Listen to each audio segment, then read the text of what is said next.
All right, so in this tutorial, we're going to talk about factors. Now, factors are just whole numbers that can evenly divide another number.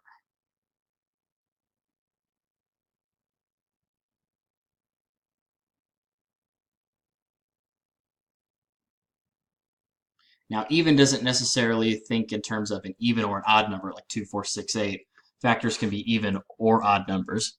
They just have to be whole numbers. So if you're dividing a number and you get a decimal, then that number that you end up with is not a factor.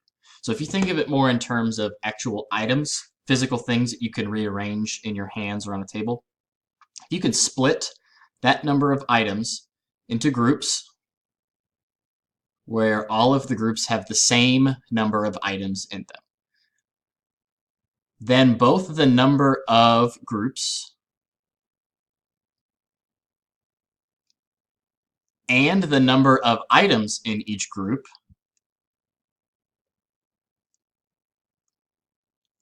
are factors of that original number. Now you have to, when splitting these up, you have to make sure that the number of items in each group are exactly the same. So for example, if we're looking at how many different ways you can put 12 stars into groups, I'm going to use dots, but just, again, physical things that you can rearrange into groups. The easiest way to rearrange these is to just take one group of 12 stars. So 1, 2, 3, 4, 6, 8, 9, 10, 11, and 12. So you have one group of 12 items. Both of those numbers are factors of your original number 12. Pretty self-explanatory. Now, you can also rearrange 12 items into groups of 2.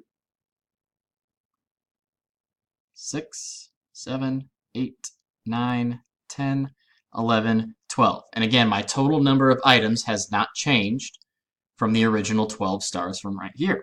I've just put them in groups of 2. So this row and this row are 2 separate groups.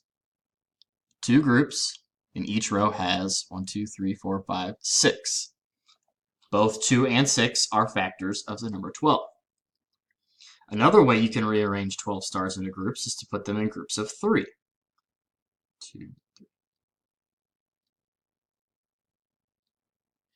Now, 3 different groups. In each group you have 4. So both 3 and 4 are considered factors of the number 12. So if you put all of these numbers together, 1, 2, 3, 4, 6, and 12, all of those numbers are factors of 12.